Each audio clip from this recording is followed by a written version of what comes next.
আপনি কাদের জন্য মনে করেন যে একটু সহানুভূতি দেখাবেন? এই যে অটোরিকশাগুলি দেখতেছেন, এরা বিদ্যুৎ চুরি করে ভালো কথা না, আচ্ছা খারাপ কথা। কিন্তু একটা লাইট কিন্তু জ্বালানোই যায়। একটা হেডলাইট কিন্তু জ্বালানোই যায়। এটা দেখেন, আপনি রাস্তায় চলাচল করবেন এতটুক মানে যদি আপনি আইনের শ্রদ্ধা না করতে পারেন বা রোডের যে পলিসি আছে ওইটার কথা আপনি চিন্তা না করতে পারেন, আপনার যদি ওইটা চিন্তায় না আসে, তাহলে আপনি মানে কোন যুক্তিতে আপনি রোডে চলাচল করতে চান আমি সেটা বুঝি না। বা এবার যদি এইটার ক্ষেত্রে কোনো রকমের মানে সিস্টেমেটিক পদক্ষেপ না নিতে পারেন, তাইলে এবার আর মানে এই শহরে বসবাস করা আসলে, যেখানে আপনার রোডে চলাচলের জন্য এত কিছু বাধ্যতামূলক, সেখানে আপনি রাত্রেবেলা চালাবেন সামান্য একটা হেডলাইট, এটার কতটুকু আপনার পাওয়ার কনজিউম করতেছে সেটা জ্বালাইতে আপনার এত বড় অনীহা। সেটা জ্বালাইলে আপনি মনে করেন যে না, আপনি মানে বাসায় যাইতে পারবেন না বা আপনি গন্তব্যতে যাইতে পারতেছেন না।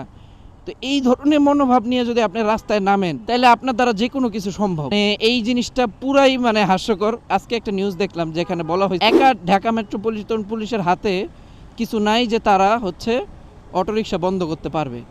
সো কি দাঁড়াইলো, যে এর অবাধ চলাফেরা শুরু, এবং এখন এমনভাবে শুরু হবে, ট্রাস্ট মি অন দিস, এখন এমনভাবে শুরু হবে যে আপনি আর কোনো কন্ট্রোলই করতে পারবেন না। এবং আগে যদিও কোনো একটা কনসিকুয়েন্সেস হইলে এই অটোরিকশার দ্বারা বা কেউ কোনো ধরনের সমস্যা ফেস করলে ওরা বলতো যে গরিব মানুষ ছেড়া দেন, মাফ করেন, মাফ করে দেন বা হ্যান ত্যান অনেক কিছু, এখন আর ওটা বলার প্রয়োজনই মনে করবে না, বিশ্বাস করেন। কারণ যেখানে খোদ ডিএমপি বা আরও কেউই এর দায়িত্ব নিতে রাজি না, তাইলে সেখানে আমরা সাধারণ মানুষ আর এদের সাথে কি করতে পারবো?